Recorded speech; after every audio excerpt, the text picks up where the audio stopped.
Hi, my name is Jim Moody and I'm running to be Toledo's next mayor. What I want to present to you today is my plan and my vision for the economic recovery of Toledo. You see, the city of Toledo is at a crossroads that like few of us have seen in our lifetime. Business is constricting, property values are falling, and our children are leaving us in the hopes of finding economic opportunity elsewhere. There is not a single person in Toledo who does not realize that our economy is in trouble. Yet even in adverse times, Toledo has historically attracted leaders who found ways to help Toledo grow and succeed.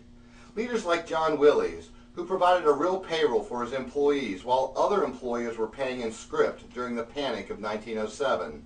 Or the Stranahan brothers, who moved their fledgling spark plug company here in the efforts to become a world leader in manufacturing. Or Henry Theobald, when fired from the National Cash Register Company, moved to Toledo to form Toledo Scale. And finally, Michael Owens, a coal stoker, through his own determination, helped define Toledo as the glass capital of the world. These leaders had two things in common. First, they had a passion to help grow their companies. Second, they located in a city where the city government stayed out of their way. Toledo needs a change of leadership, a change of attitude, and a change of perception. Toledo needs to get back in the business of being in business. We must let the world know that Toledo and its neighbors are open for business. It takes more than a slogan to be business friendly. It takes action. Even now, business leaders are saying that they want to have a seat at the table of community leadership. That for too long, professional politicians have been making the wrong decisions for Toledo's and its neighbor. I say, not only do I want business to have a seat at the table, I want business to build the table. The first thing Toledoans can do to change the perception the world has of Toledo is to elect someone from the business community. Toledoans need to help elect a leader who understands what it means to meet a payroll. We need a leader who understands that we must keep you, the taxpayer, happy. We need a leader who can keep a budget and doesn't borrow on the backs of the taxpayers. We need a leader who understands that we must always reevaluate and adjust. And we need a leader who understands that for business or government to succeed, we must often retool. The perception people have of Toledo will only change when Toledo changes. We must change the perceptions that not only are we not business friendly, but that we are tax friendly. We must stop promoting taxes in our area. We must understand that to promote plastic bag taxes gives the impression that we are tax friendly. We must understand that promoting taxes to provide free college education gives the perception that we are tax friendly.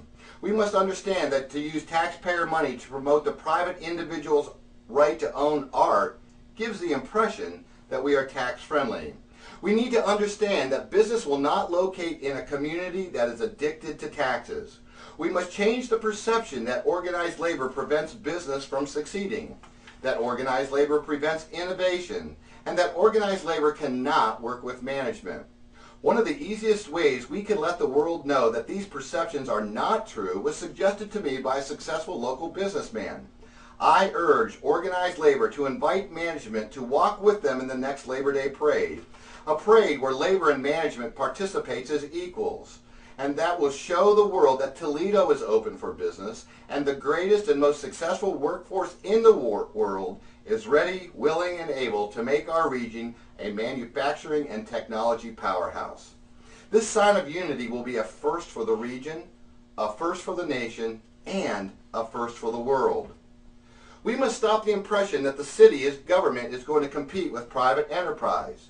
Who amongst us would risk all we have only to have the government take it away from us? Impossible, you say? Try telling that to the ambulance owners and tow lot operators the city put out of business. Both businesses the city has eventually learned it cannot successfully run. Not only must we stop competing with local business, we must stop interfering with how businesses operate. Case in point. The city legislated how much companies who want to do business with the city must pay their employees and the type of health care they offer. Now, professional politicians want to apply the same policies to city government. One can only imagine how much these policies have cost you and me, the hardworking taxpayer of Toledo. Do they not realize that dictating to business only deters business from wanting to come to our area? I have had no less than 3 commercial brokers tell me that business owners told them that they would not locate to Toledo or Lucas County because of our current leadership. If you don't believe me, just look at all the growth in northern Wood County. Development that could have landed here if business owners had the right perception of what Toledo really has to offer. While the mayor's office cannot create jobs, it can set the tone that encourages employers to locate and grow their businesses here. I promise a Moody administration will meet and encourage business leaders. I promise a Moody administration will respect and honor appointments set with business leaders. And a Moody administration will let the world know that Toledo is open for business. One of the first ways we will change the perception the world has of Toledo is to engage and listen to business leaders that are already in our region. Within the first 45 days of a Moody administration, we will resurrect the Committee of 100. We will identify and recruit local leaders of industry. We anticipate these leaders will come from trucking and transportation, real estate and construction, education, technology, utilities, and the medical field.